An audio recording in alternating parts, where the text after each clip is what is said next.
Okay. Today, I'm joined by Dr. Roger Cohen. Roger is an entrepreneur focused on addressing climate change through innovative solutions. He leads Sea to Zero and the Real Carbon Price Index, initiatives aimed at reducing carbon emissions. Roger was part of the founding team at BetaShares and has held senior roles at Macquarie Bank, Deutsche Bank, and NatWest. A Fulbright Scholar in the USA in 1988, Roger holds a PhD in mechanical engineering from the University of Sydney and is a Fellow of the Financial Services Institute of Australia. Thank you for joining me, Roger. Thanks, Xavier. Nice to be here. I think the first thing I would like to start off with is that you have quite an interesting background. You've worked at banks, but you did a PhD in mechanical engineering.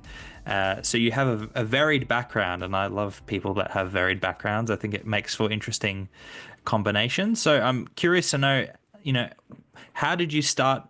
How did you go from mechanical engineering to finance to climate change? What was that journey? There's sort of two answers to that question, Xavier. So the first is I've always liked working at intersections because I find where disciplines intersect or where subjects intersect, there are less people in those areas, they're less crowded, and there's also a lot of room to find out, to find new things or to transfer skills from one place to the other. So that I think I've always operated that way. But in some ways, there's also a lot of similarities. So, for example, I always used to say in um, my PhD, I was looking at turbulent time series, and then I went and worked in banking and finance, and we looked at stock market movements, which are exactly the same. So there's commonalities that you can bring from one place to the other. So I see it more as a transition than as jumping from one discipline to another. Yeah, yeah, absolutely. And I think uh, you would agree, or perhaps you would disagree, feel free to, that when it comes to climate change solutions, it often is that there are gaps that are a result of siloed thinking, where you have social psychologists, for example, who think, in order to fix climate change, we need to have considerations to group dynamics. Whereas you have economists who say, well, it's really a policy fix. You just need to have this policy and then climate change will be fixed. But like you said, there's maybe commonalities between how we can arrive at places, but it's often the gaps that prevent us from seeing solutions. Would you agree with that? I would agree. So I think all the areas that you mentioned, the policy people, the scientists, the engineers, are all working on solutions in their discipline. And then, of course, there are the sort of the cross-fertilization.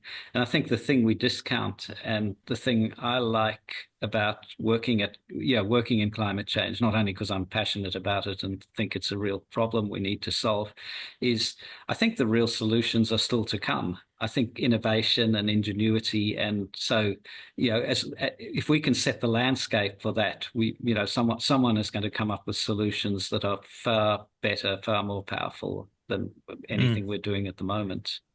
yeah, interesting. And I know in terms of solutions, one of the solutions that you've been focusing on is carbon market mechanisms. And you founded C2Zero, which is a company that helps people offset their emissions, if I'm not mistaken. But this is through means that are slightly different to how we would think traditionally of offsetting emissions.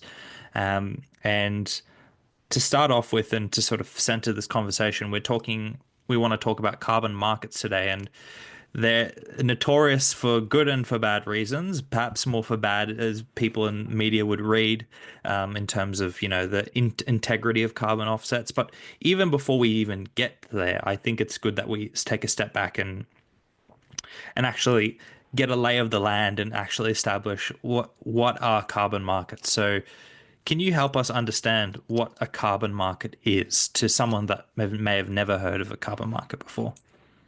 Sure. Before I do that, just to kind of continue where you're going, Yeah. can I take Yeah, one step please. even further Yeah, of back course. and talk about markets? So, something a lot of people don't realize, and I frame it as what's the difference between a market, as in a financial market, and a supermarket, because we all know about Mm, supermarkets. And so you can go into the supermarket and you can choose, 10 different types of peanut butter or 13 types of breakfast cereal or whatever. You have plenty of choice. Um, what you don't have in a supermarket is you don't have an influence or a direct influence on the price of those. So I can vote for, or have an indirect action on the peanut butter by choosing one brand over another or not buying a certain brand, and the supermarket might have to put it on special. But I can't say I'm only prepared to buy peanut butter at $1.50 and you're selling it for $2. So yeah, I have to pay. If I want it, I have to pay your price. In a financial market, there's much more symmetry in a pure financial market, in that those markets are just places where buyers and sellers meet, and the purpose of the marketplace is to get transactions to happen. So supermarkets' purpose is to sell you stuff. A financial market is to get things to happen, and the financial market doesn't care about the price. They let the buyers and the sellers determine that price. The other thing is, a proper financial market, there's full transparency. So if you look at a stock market, for instance, a company issues shares through an initial public offering. The price of that offering is publicized, and it's the result of where the buyers and sellers meet. And then it trades on the stock market, in a secondary market, and the same thing, prices move. In the supermarket, you have no transparency. You don't know what Coles or Woolworths pay their suppliers for your peanut butter, and you don't have any direct influence. So I'll start there, because carbon markets work on two levels. Well, or actually, I'll waffle a bit, but the principle behind carbon markets is twofold. One is carbon. If we set a price on carbon, because we all emit carbon. Carbon is like the garbage that we have to pick up after ourselves. And in the past, we just never picked that garbage up. We just put carbon into the sky. So now we realize that garbage is causing damage, which is climate change. And we're saying, well, we need to start cleaning up after ourselves, and that costs money. So one way to do that is just to make whoever's responsible for the garbage clean it up. And and the way to do it is either to pay someone to clean it up, or to put a price on it, or to do something that cleans it up directly, or the third thing, and the best thing, is to just put less of it up there. So carbon markets were established twofold. One is to put a price on carbon, or a hurdle, so that if you emit carbon into the atmosphere, you pay for it. And the way that's done is twofold. One is, a government or a regulator can just say, we're going to put a tax on carbon. So if you put carbon into the atmosphere, if you're an emitter, we're just going to charge you a certain amount per ton of carbon. And that action of putting the cost on it will do one of two things. It'll either get you emitting less carbon, or it will give the regulator money that they can invest in cleaning up your mess. The second way to do it is to allow the market to decide a price on carbon. So the regulator says, we're going to set a quota. We're going to say, take our biggest polluters, and we're going to say they can emit a certain amount of carbon.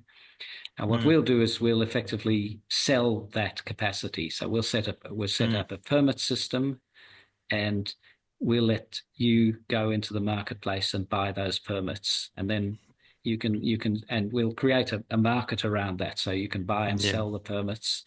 And that enables polluters to go, okay, I can see that it costs me, if I have a choice, then as a polluter, I can either pay and pollute, or I can invest that money in cleaning up my own mess or doing something else. And so I have a price at which I can go into the market and say, fine, I'm happy to buy these permits to keep polluting.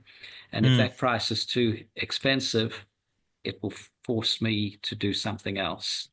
Yeah, absolutely. And so that's the pure carbon market framework, if you like. Around that, and something that most people don't know about the carbon markets and the way they work in that sense. What most people know about are carbon offsets, and a carbon offset is an instrument which is designed to either remove carbon from the atmosphere or avoid emissions so it deals with pollution that's already out there. And the most common kind of offset we know about are trees, because trees suck carbon out of the atmosphere. They photosynthesize and turn it into oxygen. And so if we plant lots and lots of trees, the trees do all the work for us. They take the carbon out of the atmosphere and effectively clean up. So a market has developed around projects which do things like trees or replace dirty energy with renewable energy, or even directly suck carbon, use machines to suck carbon out of the atmosphere. And those are called offsets. And there's a second market that operates in parallel with the initial market that I explained to you. And that is where people effectively pay someone to offset their emissions. So I could pay you, if you plant trees, I could pay you for the right to use the carbon that your trees suck out of the atmosphere to offset the carbon I put into the atmosphere. And those markets operate in parallel. Most businesses and individuals know about the second market that I've talked about because they know about offsetting and planting trees and renewable energy projects. Most people don't know about the other market because they're not big polluters who have to operate under a regulated system. Yeah, definitely. Well, look, does that I make was sense? just look, it makes complete sense to me, but I want to also try and summarize to make sure I've understood everything and can summarize everything. So we'll start off with the beginning, like you said. So we have, even before we have carbon markets, we want to address actually what markets are. And like you said, markets are places where buyers and sellers can meet because they want to buy something, sell something to meet each other's needs. And so with regards to carbon markets are established to take out the garbage in a sense, like you said, where historically we've had greenhouse gas emissions which have been produced as a result of, let's say, if you're a fashion retailer, you produce clothes, and producing clothes requires the use of energy, which then produces greenhouse gas emissions. And so one way to fix this is to essentially put a price on greenhouse gas emissions, or to reduce the quantity of greenhouse gas emissions. So we have a price-based mechanism and a quantity-based mechanism. And when we say a carbon price, this is what the carbon markets are attempting to do, to price carbon, or greenhouse gas emissions, I should say, because historically they've never actually been included in the transactions. Like you said, people have been throwing their garbage on the road for many, many decades, for centuries, and no one's been able to clean it up. And so that's what these markets are essentially trying to do. Exactly. And have I got that right? You do have that right. And if you think about it and you ask the question, what is the right price for carbon? Well, it differs depending on where you are and what type of emissions, but in general, the right price of carbon is it's termed the marginal cost of abatement. So for me, the price I would pay for carbon is the price where I'm indifferent to cleaning up my own mess or having someone else clean it up. Does that make sense? Yep, absolutely. Because And if the carbon price is above that, then I can pay that level to clean up my own mess.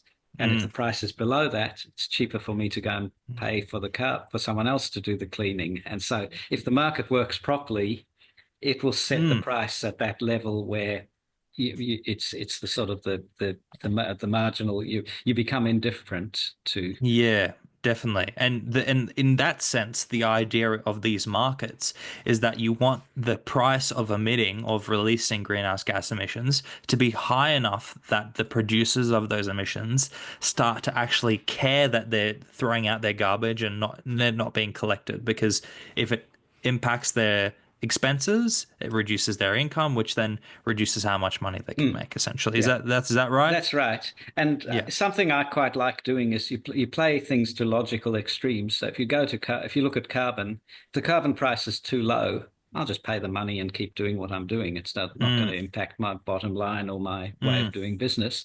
And if the carbon price is too high, then unless I can do it myself, that I'm going to be forced out of business. So it's a real balancing act. You know, if you went to the biggest emitters and you just said to them, all of a sudden you're going to have to pay a huge price for carbon, they'd have to shut down their business.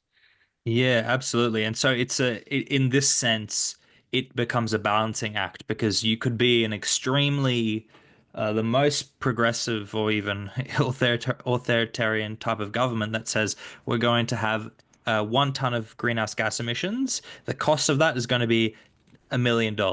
And of course, companies release, thousands of tons of greenhouse gas emissions, and that would essentially put them out of business. But also, if it's only $1 for every ton of greenhouse gas emissions, that means that the companies can continue polluting without it impacting them necessarily financially, and so it becomes essentially inefficient. Exactly. So you've got to get that price at the right level where it's high enough that it forces the company to go, oh, I can do things more efficiently. Or if Mm. I'm paying, it's enough to hurt, but not enough to put you out of business. Definitely, definitely. And then just to finish off that summary as well, you mentioned that these carbon markets are usually the buyers and sellers in these transactions are big businesses, right? Because those are the ones that are polluting the most, and those are the ones that are covered by these markets. Yeah. And that is primarily why consumers may not have heard of them before unless they're involved in the companies themselves. But that doesn't really affect consumers directly unless, which there are edge cases, which I'm sure you will talk about at some point and we'll talk about. But that's perhaps why it's less heard of compared to, let's say, carbon offsets, which everyone may have encountered if they want to go on a vacation, and they can see there's a box you can tick, you pay an extra $4 and you can quote unquote offset your flight. And that's why one market we've heard of, which is the offset market, and one market we haven't, which is the general compliance carbon market. Is that right? That's spot on, absolutely. And it's a little bit, the compliance market is a little bit like any other commodities markets. You may have heard of the oil markets or the wool futures or all of these sorts of markets, but generally most of us don't interact with them. And Mm, that brings me back to the supermarket versus market analogy. Those compliance carbon instruments trade on a financial market, which is the one that mm, just wants buyers and sellers to meet and lets them set the price. Whereas most yeah, offsets, many will disagree with me, but yeah. I always say offsets trade much more on the model that they trade under is like the supermarket. So I can go to these so-called offset marketplaces and I can choose from hundreds and hundreds of different types of offsets. I can buy offsets linked to trees or to renewable energy or to cook stoves. They can be in Australia or in Brazil or in Malaysia. I have plenty of choice on what type of offset, just like I have plenty of choice on peanut butter, but I Mm, don't have a direct linkage to influence the price. I do get shown mm, that I can buy and sell offsets at a certain price, but mm. that's really set by the supermarket, not by me. I can't say I'm only going to buy those offsets if they're at this price. Definitely. The And market. I think we'll jump into let's now split the market. So we talked about these two markets. So we have the carbon compliance markets, which we'll talk about now because compliance is a word that may throw people off. What is Mhm. compliance? But there's that market and then there's the offset market. So let's take a moment to just focus on the compliance markets. Okay. Yep. What do we mean by a compliance market when we're talking terms of carbon markets? Because I think that may sound a bit intimidating. It is intimidating, and in some ways it probably should be. So when we talk about compliance markets, what we're really talking about is how do we get our biggest polluters to start transitioning and reducing their pollution? And in a completely unregulated, completely free sense, they don't. They will pollute.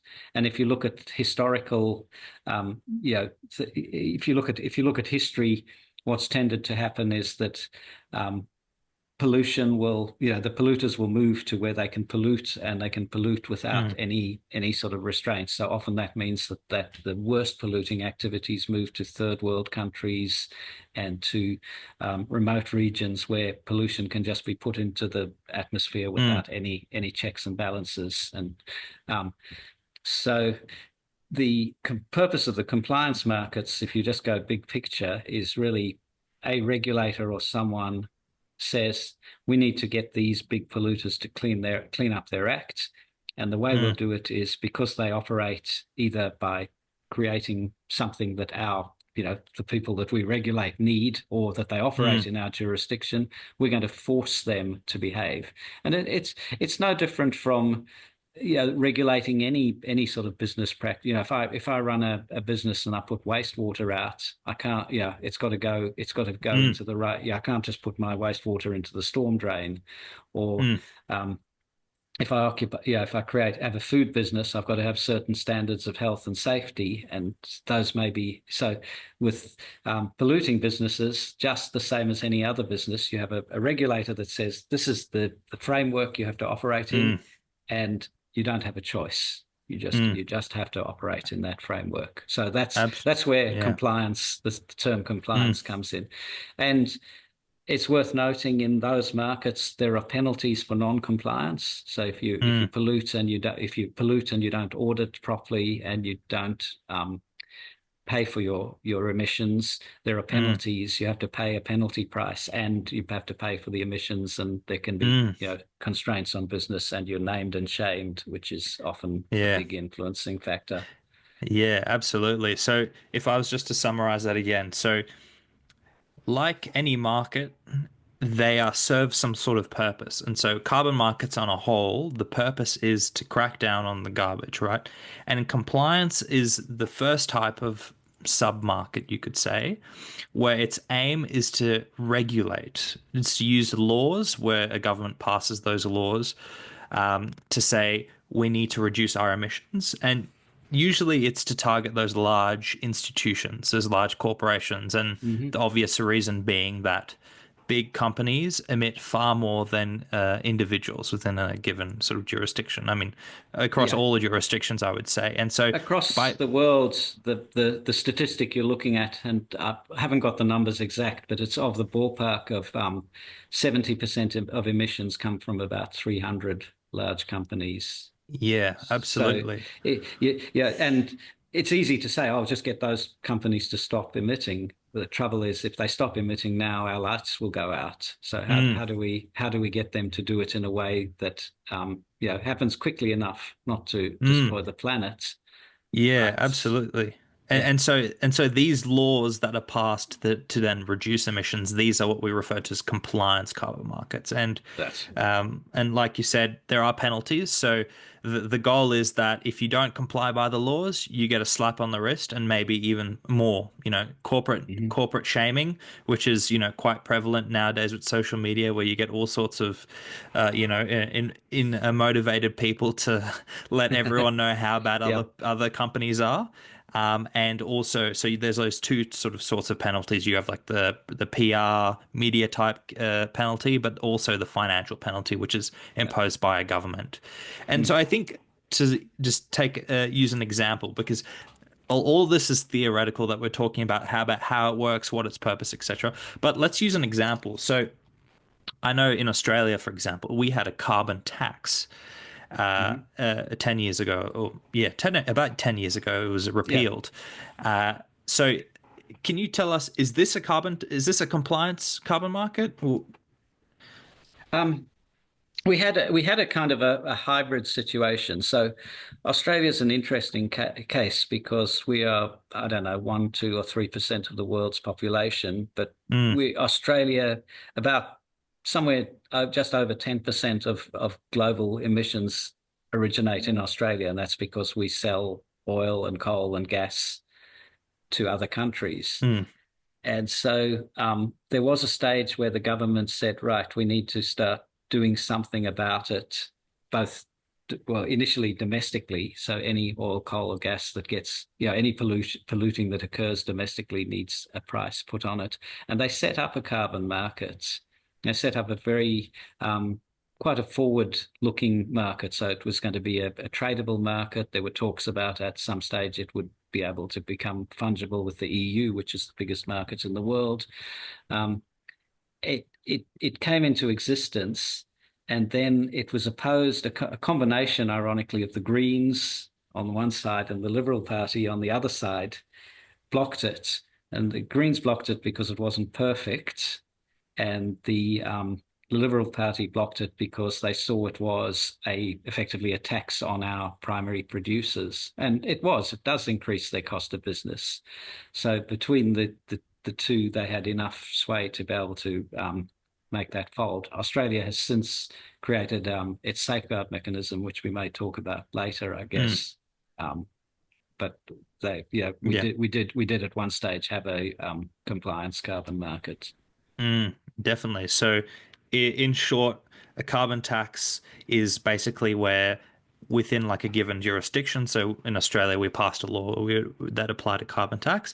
Basically, a certain select of people within that jurisdiction and within Australia would have to pay would have to pay a tax or a fee for every ton of emissions that they emitted. Yeah, And so, yeah. in short, carbon taxes happen around the world, but a carbon tax is a form of a compliance Yeah, mechanism, yeah, to summarize your and point. Yeah. yeah, and the difference between a carbon tax and I guess, an emissions allowance or a market-based system is Mm, the government sets the level of the tax, yeah. whereas They set the price. in the other system they set the government or the regulator sets the quantity and lets the market set the price. And Yeah. there are benefits of both in a Mm, that in a sort of market type setting. Allowing the market to set the price will end up getting the most efficient price, because that becomes mm, the marginal cost where I can either do something to stop polluting or pay to pollute. With a mm. tax, the government has to set it at the right level to drive that behavior, and that's often very difficult. And Yeah. it also becomes punitive because it doesn't give players a choice. If everyone Mm, gets hit, if I'm very efficient and I get hit with the tax, it's going to be much more, my cost of reducing emissions might be low. Whereas, mm. so Yeah. So it it is a becomes, balance. mm, Yeah, and so so I think before we continue perhaps with the pros and cons of this, I think it's worth just mentioning another example of a compliance market. So the first one we mentioned is the Australian carbon tax, and there's carbon taxes like in Canada, in other mm, places. And the one you're talking about now, which is an allowance-based system, this is what we call an emissions trading system, or that's right. what other people call a cap and trade. But so I know California, for example, I think they have the largest cap and trade system in the world, or the second largest Second largest. behind Well, China's emissions trading actually, scheme. Or third largest. China's yeah, kind of not yet a fully free market scheme, but in size it's the biggest. The EU yeah, would be sure. next, and then Sure, sure. California. Yeah, let's stick on California's cap and trade for the sake of our American listeners and then indulge them a bit. So can you help us understand how, so a carbon tax is a price-based mechanism where, the regulator sets a price, like you said, whereas a quantity-based system, which is like a cap and trade system, the price of carbon emissions is set by the market. Can you help us understand how the cap and trade system works? Yeah. Well, let's just look at a simple example where Yeah. I pollute, and I'm going to put a certain amount of pollution into the sky. So the government creates a pool of permits, and they say, let's just use simple numbers. The government says there are 10 permits out there, and let's And say what do these it's permits represent? and Sorry. each permit represents the emission of 1 ton of carbon dioxide or equivalent.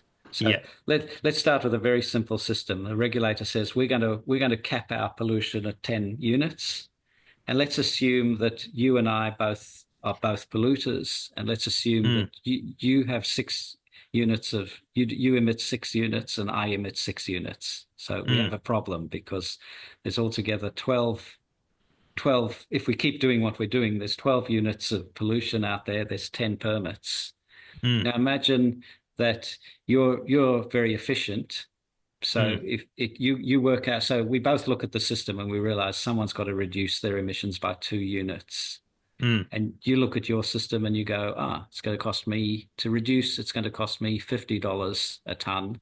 And I look at mm, myself and I go, to reduce, it's going to cost me $60 a ton. mm, So I so between the two of us, we're going to have to work out, who buys the permits or who. mm, So I can pay up to $60 for a permit because at $60, I'm indifferent between paying to pollute or reducing, and you're indifferent at $50, Mm. right? Mm. So we go, so like the market works, we go in, I don't tell you and you don't know where I'm coming from. So I go into the market and I go, I'm going to pay, um, you go in first and you go, I want to buy 6 units for $50 because Mm. that's your marginal cost. And I Mm. go, oh, gee, at $50, that's a bargain Yeah. because it cost me $60 to produce. So I go, I'm going to pay $51. And you Mm. go, oh dear, at $51, Mm. it cost me $50 to reduce. So Mm. um, I'm actually better off reducing. So you'll start reducing your emissions and you'll drop down Mm. to that too. And I'll start going, I'm going to Mm. start buying. So I'll buy the first few at $51 and then the market sees that I'm happy to buy. So the price might go up to 52, 53, 54, Mm. something like that. And you start going, well, I've reduced two at 50. Now it costs me $55 to reduce the next two because it gets harder the more I Mm. reduce, more expensive. So I better jump Mm. in while the permits are less than $55 and buy a Mm. couple. So you buy, and that starts pushing the price towards $55. Mm. And Mm. then I go, oh, it's getting close to my 60. I better buy some more. So I push the price Mm. up. And you go, well, it gets up to 57 or 58. Oh, it's cheaper for me to reduce now at 55, so you can reduce. Mm. And I'm so does that sort of give you a sense of how the market would Yeah, work? so let's see if I understand. So within an emissions trading system, you said that there's a limit. So you said in this hypothetical example, there's 10 units of greenhouse gas emissions that we can emit. And the reason that it's 10 is because the government regulator, whoever, because like it's a compliance market, so the government gets involved. The Yep. government regulator says in this area, we can only emit 10 units. So that's the first thing, the first point. Mm-hmm. And then the players in the market, so us two, because we have different businesses, different types of businesses, and different costs associated with those businesses, Mm-hmm. the cost of us to reduce our emissions is going to be different. So if I'm a work from home technology company, it's going to be much cheaper for me to reduce my emissions compared to you if you're a fossil fuel company because your business is to do with fossil fuels extraction, processing. Yeah. Whereas mine as a technology company, my emissions are basically just sourcing electricity. And Mm. so for me to reduce my emissions, it's cheaper. So I can do that if we only have a certain amount of pollution. So whereas because it's much more costly for your business, let's say a fossil fuel company, you would have a much higher demand for those permits. And so in the end, the trading of these permits determines the price in the market. And so the quantity set impacts directly how costly each permit is, how much we can pollute. Is that Exactly. Yeah. have I And understood that? we both look in our own little bubble and you go, oh, it's cheaper for me to buy a permit. I'll buy a permit. If it's not, I'll Mm, reduce. mm, And so you probably go, oh, I can invest this money in solar panels mm, and that's going to bring my electricity usage down and then I'll be mm. able to I don't have to buy as many permits. Whereas I go, it's really hard for me to change my Yeah. behavior. Definitely. And so I think these two examples I think are quite interesting because on one hand you have the tax where a regulator sets how much emissions can be emitted at a specific cost and whereas in the cap and trade system you just set the quantity, the government sets the quantity and then that determines the cost of carbon, which is one other Mm. way of saying the carbon price. And so when we refer to carbon price, let me know if I'm if I'm wrong, the carbon price can refer to two different things. It can refer to the price set in the carbon tax market, which is the regulator setting the price, or it can refer to the supply and demand of permits. Is that right? Yeah, those are all carbon prices. Yeah, It's just the different way that price, exactly as you said, it's the way that price is set. And absolutely. if you think of the which one gets you the best impact, and Well, there's that's what I was gonna say is that, what is the consensus on these mechanisms on emissions trading schemes and carbon taxes? Are they effective? Are they not effective? the What's the the the answer is both. are proving to be effective, and there is now enough evidence that they've been going on for long enough. There's enough evidence that shows that when you put a price on polluting, it does change behavior as long as it's not a tokenistic price. So both carbon taxes and emission trading schemes do have a positive effect in that they do reduce emissions. There's a lot of debate, and you'll get diverging views on which is more effective, and it's a real juggling act, because if you think about the different levers, when you're talking about a carbon tax, the regulator has got to create the tax at the right level that doesn't strangle their own economy or put them at a structural disadvantage, but gets the decarbonisation to happen. And with a market-based system, they've got to create enough scarcity that there is tension between the polluters to be able to push the price to a level which drives behavior. So if the regulator puts too many permits into the market, they'll be cheap. The polluters will just be continuing doing what they're doing.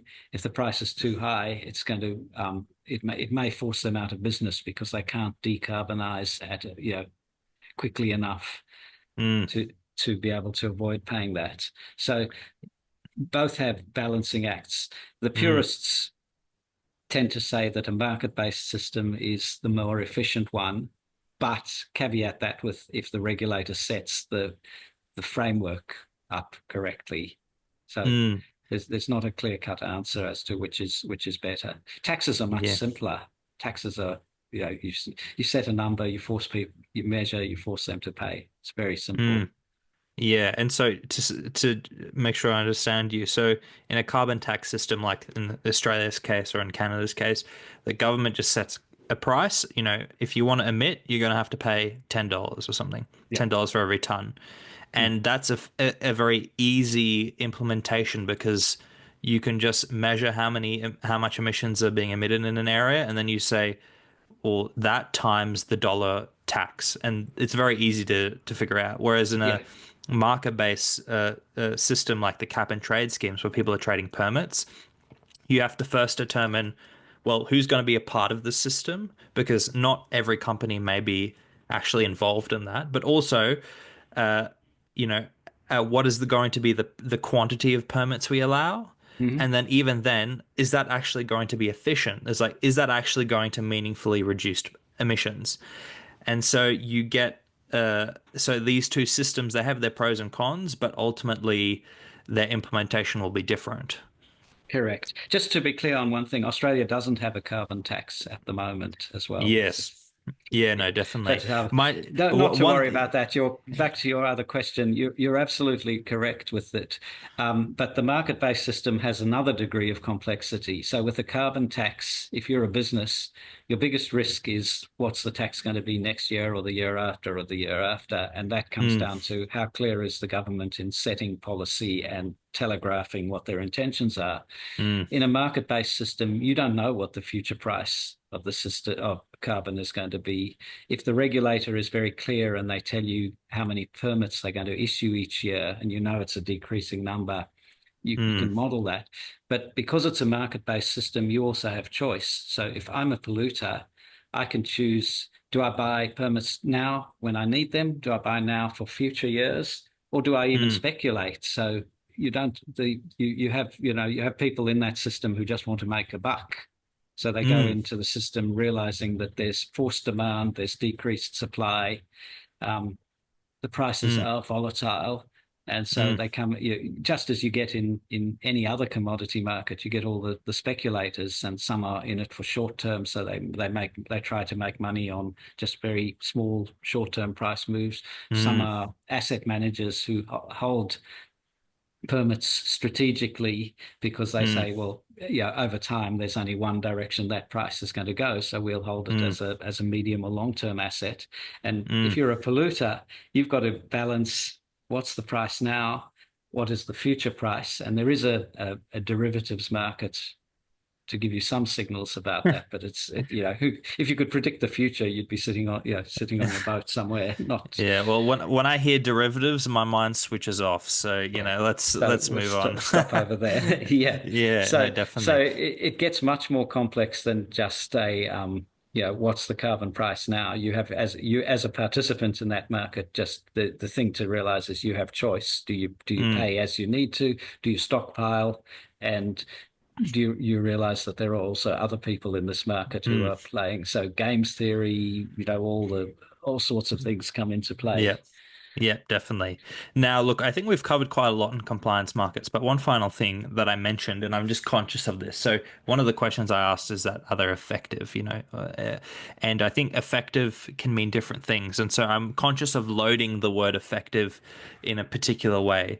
So, at the moment, if I'm not mistaken, if we look at the entire globe, in terms of the percentage of emissions, so greenhouse gas emissions Hmm. emitted globally, about only 20, I think 22% of those emissions are covered by compliance schemes.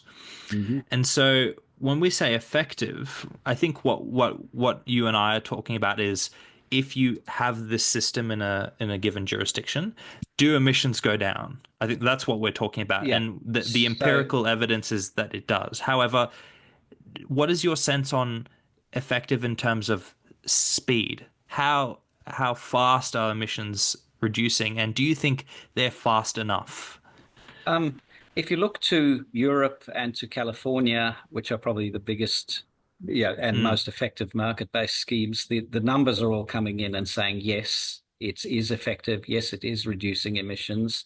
The EU is tweaking their scheme because they think things are not going fast enough. So the predicted trajectory that they had anticipated with each year issuing fewer and fewer permits, they're actually seeing that they're going to have to make the system move faster, so mm, effectively issue less permits.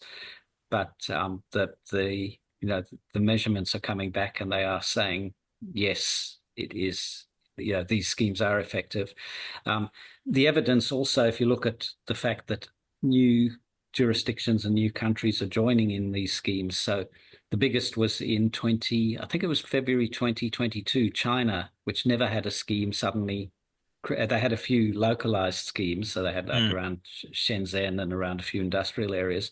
China created a national um, emission trading scheme, and they did it for two reasons. One is the pure economics were that they were getting pressure from the EU and the US who were buying goods from China saying, there's no level playing field here because if it costs you a lot to pollute in Europe, it doesn't cost you anything to pollute in China. Everything's going to shift to China. So we're going to start putting taxes on goods that come in from China. And China went, well, instead of you collecting that tax, we'll just start up a scheme and we'll collect that money domestically. So, mm, so if you look over time, that 22, 23, whatever the percentage is now, that's gone up. I think in the last 10 years, it's gone up by well over 10%, and it's continuing. There are in the US new schemes coming to market. Vietnam is going to have a scheme. Um, mm. India, I think, India's at some looking at a point. scheme. Mm, So there are more and more jurisdictions joining in. yeah, definitely. So if I was to just take a few things from that, I think one, we can agree that in terms of compliance schemes, not all schemes are uniform in terms of their effectiveness. So you may have a cap and trade scheme in California, say in Europe, that is quite effective, whereas you may have another one in another country where the implementation's not quite right. No, it's not quite right. The government hasn't set it up properly, and so emissions don't reduce as fast as they need to. Hmm. So I think the first insight is that within schemes there is a distribution of effectiveness, Yep. and then the second thing is that even though only about 22% of global emissions are covered by these schemes, the schemes are increasing in terms of their adoption, and so we can sort of project forward and say it may not be completely highly adopted now, but in the future, we hope that more and more emissions will be covered by these schemes. Absolutely. Is that fair? That's very much what I hope, and I think the evidence is pointing. One Mm. little anecdote also Yeah, about please. effectiveness of scheme, and you're probably too young for this, but I remember the first time I flew into Los Angeles, which would have been in the probably 1980s. I Mm, remember you're flying and it's early in the morning, it's like blue, blue, blue, blue, blue, and then it's gray, black, and you just fly into the smog. And Los mm, Angeles introduced, they called them smog permits. mm, And they basically created a cap and trade system, it wasn't termed mm, such at that time, where if you were creating smog inside the LA jurisdiction, you had to pay for it by buying these permits, and they mm, created a finite pool. mm, LA, I don't know if you've flown into LA, I certainly have more mm. recently. You don't hit that, or it's not the cleanest place on earth, but you don't go from blue to grey in minutes anymore. Yeah, yeah. I mean, look, plenty of anecdotes. I mean, that I think are useful. I think even in COVID, we saw various parts around the world where a pause in industrial action for, a few Mm, months, even 2 or 3 months, even a month or a week, I think. So the pollution, the pollution cleared up, and mm, so I think that goes to show that, even a small amount of action, even if it's not perfect, or even if it's not incredible, has a measurable effect on greenhouse gas emission. I mean, on climate change, because, like the science says, it's not necessarily about we have gone too far or we haven't gone too far. It's not a black and white thing. It's every degree of reduction counts, and I think that's why mm, these schemes are important, is because every ton that's reduced mm, is mm. a positive direction. Yeah, And so, look, I think we've covered compliance markets quite comprehensively. I think overall we have a positive view of them, in the sense based off the empirical evidence and based off their adoption. I think there will be a case for them for in the future to continue, and hopefully the adoption will increase. But at the moment, the adoption is still only about a fifth of global emissions, and so there's a long way to go. That's the there is a summary, I long would way to say. go. Yeah. And But the other sad thing is that I think the UN, what's it, CCP, climate change, whatever the initials, and the convention, World Bank yeah, and yeah. others all are saying you need a carbon price of, upward of $75 a ton. And if you look at the global, if you say, let's take 100% of emissions and 100% of what gets paid, that comes in to be less than $6 Yeah, right. because of that 75% or so that is paying zero. And even if you strip that out, the rest come in at about $23. So Mm, we're still a long way from levels where the sort of the thought bodies are saying we need to be, but mm, it's going definitely. in, yeah, it's going towards that direction. Yeah, definitely. Yeah. Okay. I think that's a good. I think that's the best summary you'll find on a podcast of compliance markets. Now let's go over to voluntary markets briefly, because I know we may be a bit short on time. So in the beginning we talked about, there's two markets. I mean, we have the carbon markets. A market, as a reminder, is a place where buyers and sellers come together for a specific purpose. And in carbon markets, that purpose is to reduce emissions. And on one hand, we have the compliance markets, and compliance markets is another way of saying a carbon market that has been put into law, where a government passes that. Now, on the other hand, we have offsets, and these are a part of a voluntary market. Now, I mean, if I was to guess, if compliance relates to laws, voluntary must mean voluntary action. I don't know if that's a major leap, but I guess that's what we mean by voluntary markets. But please, Largely, you're right. There's a little bit of self-regulation and yeah. peer regulation, and some mandatory regulators say if you're operating this business, you need to buy a voluntary an instrument. I actually think the term voluntary markets is we should stop using it, and we should talk Mm, about permit-based markets and project-based markets. I That's the way agree. I think about them, and we should stop Yeah. saying voluntary. Yeah, definitely. And so when we talk about the voluntary market, in the compliance market, we have a tax system and a permit system, or a Mhm. cap and trade system, right? On the voluntary market, there are a few voluntary schemes, but by far, my understanding, by far the biggest voluntary scheme within the voluntary markets are carbon offsets. Um, Now, is that first of all, just sanity check? Is that right? That's right. Yes. Yeah. Okay. Cool. So carbon offsets, we talk about it a lot. There's a lot of media coverage, a lot happening about it. What do we mean when we say carbon offset? What does it even mean to offset something? Like if something is being So, emitted, surely you can't just cancel it so out, right? Well, how does it work? yeah. So the offset is you pollute and you pollute in a certain Yeah. location. An offset is effectively something that unpollutes, and it's usually remote from where you are. So the Mm. simplest example is, I light a fire, pollutes, and I plant a tree, and that tree sucks out the CO2 that my fire puts in. Yeah. That's so Right. you Very it simple. it's very simple. Offset, you're just canceling whatever you're doing on one side, you're just canceling on the other side. Yes. Yes, absolutely. And so my understanding of offsets is that, uh, well, first of all, there's many different types, and so the most, by far, the biggest one that I think is colloquially understood is reforestation projects or tree Hmm. planting, where let's Yep. say you're Microsoft, you produce data centers. Those data centers require a lot of energy and they create emissions. What Hmm. I can do is I can be a farmer that has a lot of land that doesn't have trees, and I can come to you, Microsoft, and I can say, "Hey, Microsoft, you have a lot of emissions. Would you be interested in buying certificates that represent 1,000 planted trees? So I'm going to plant 1,000 trees. I'm going to get them stamped by some person that says that I've officially planted 1,000 trees, Hmm. and sell that to you.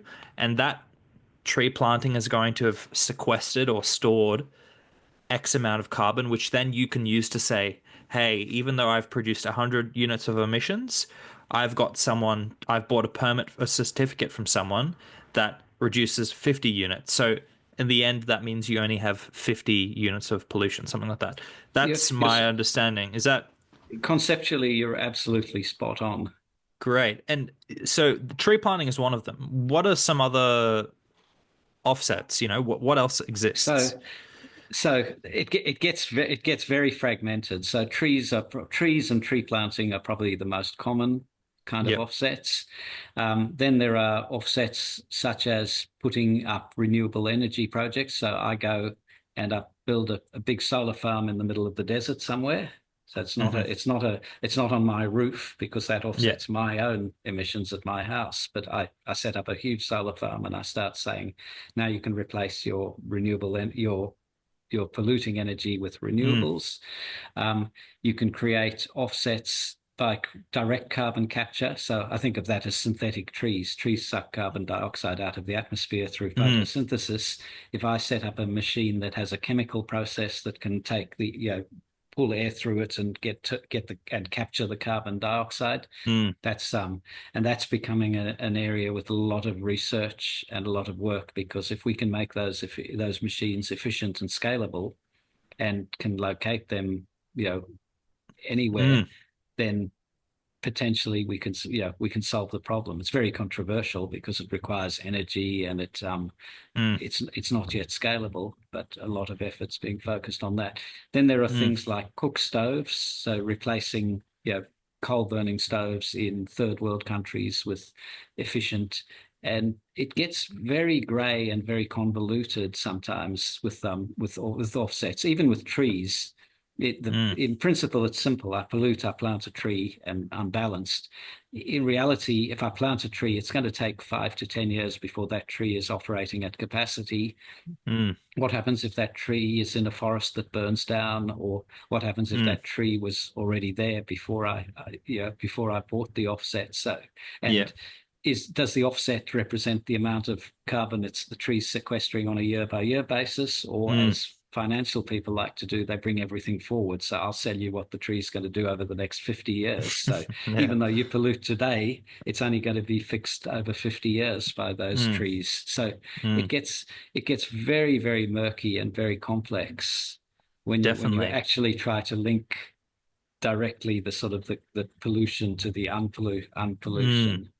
yeah, and I can already see where the cracks are in, carbon offsets as a uh, as a tool to reduce emissions because And climate change is incredibly important and for us to mitigate the worst impacts we have to ensure that the reductions are real, mhm, reductions are permanent, and the reductions are there's another key criteria for offsets which yes, escapes me, but yeah, it's real permanence and no leakage, they say, leakage, which that's right. yeah. Yeah, definitely. And so look, let's just go into the lion's den here. What is all the ruckus about carbon offsets? Why do people think they're rubbish? And are they Well, rubbish? sadly, the answer is yes and no. Yep. There are very good offsets that do exactly what they say on the box, and there's absolutely nothing wrong with them.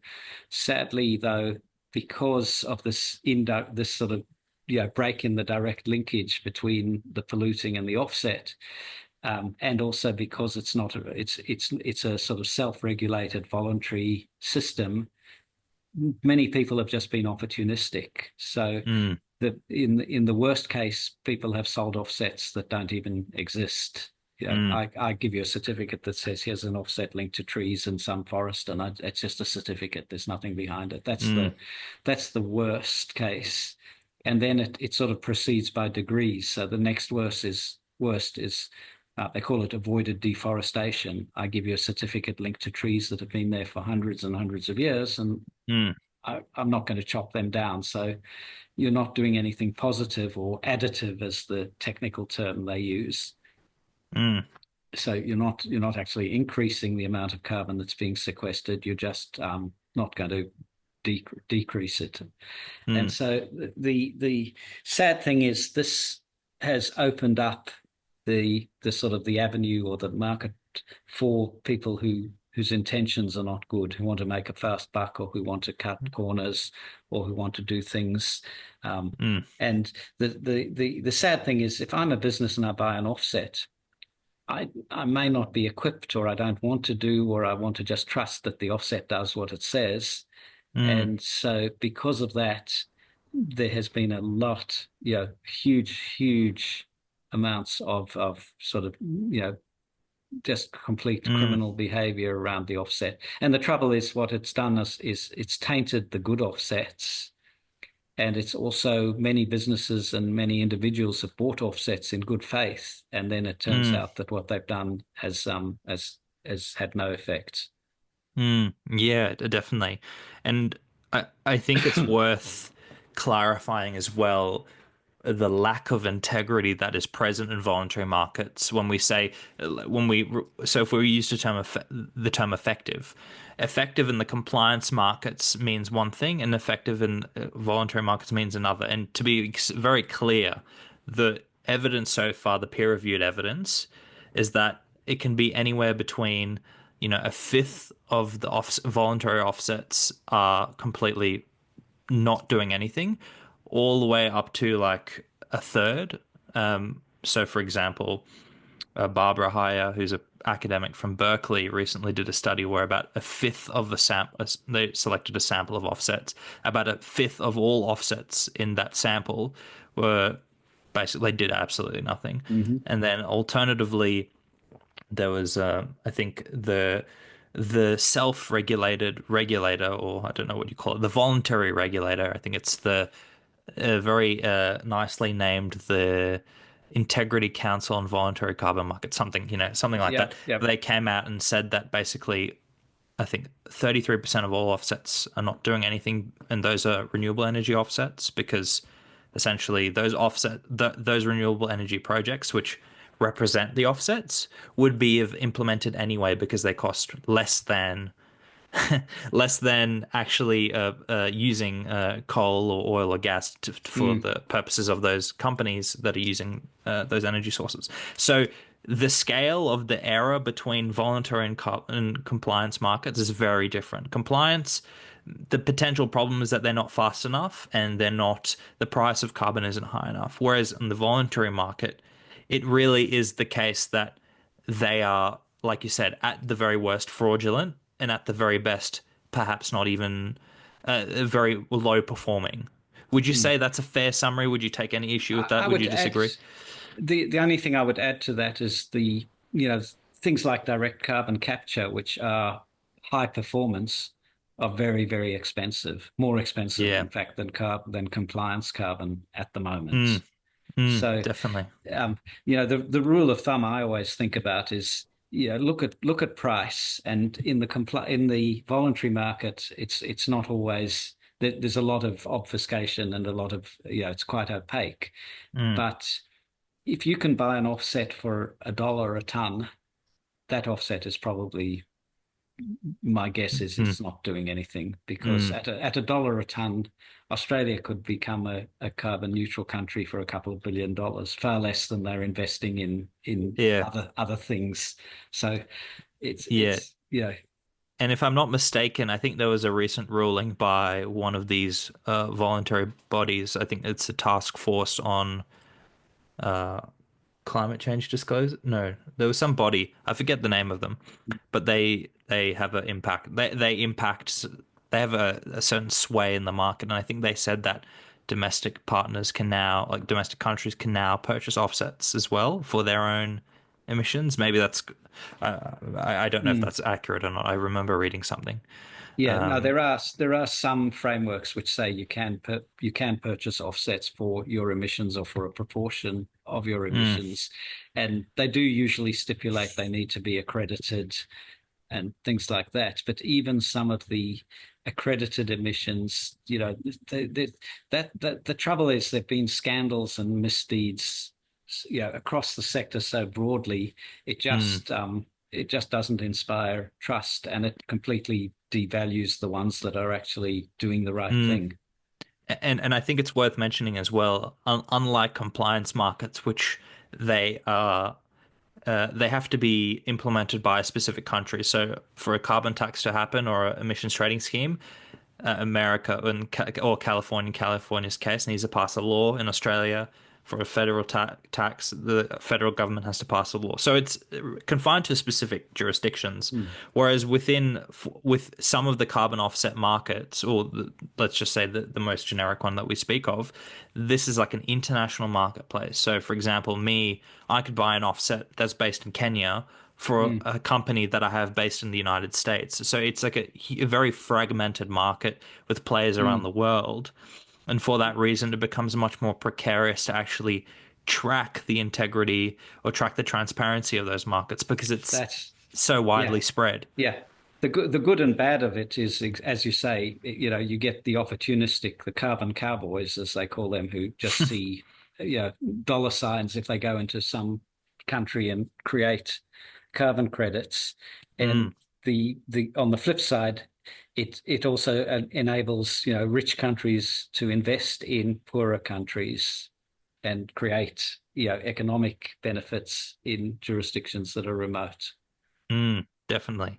And I guess um, a final point of nuance on this, on the integrity issue, is that, when we're thinking of carbon offsets, if we were to use us as the example, the Microsoft tree planting example, you have Hmm. the supplier of the offset, which is me doing the tree planting, because Yep. I'm providing you with the certificate that says I've planted X amount of trees, and then you have the buyer. So in your case, if you were Microsoft, there has been some research that shows as well that the consumers, so let's say hypothetically Microsoft, but I think in this study they actually do reference Microsoft's purchasing history of carbon offsets.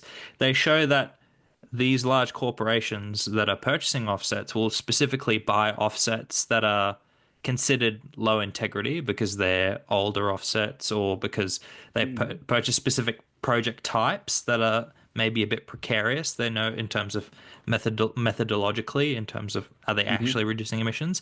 And so the consumers are also perpetuating the integrity issues by creating demand for projects that are historically uh, not great in terms of integrity. So it Mm. is a really I don't know if you're familiar with the study I'm talking about. I don't want to. If I'm incorrect, please let me know. But No, I think you're right. so it is a really complicated issue, and Mm. what is your thought on the consensus of most experts in this field? Is there a consensus on we should have them, we shouldn't have them? What is I your view? I think there's no doubt we should have them and we need them. And if you think again, talk about your logical extremes. Imagine we get to a net zero situation. That doesn't mean everything stops with pollution. Mm, It mm, just means that we are sequestering the same amount that we're emitting.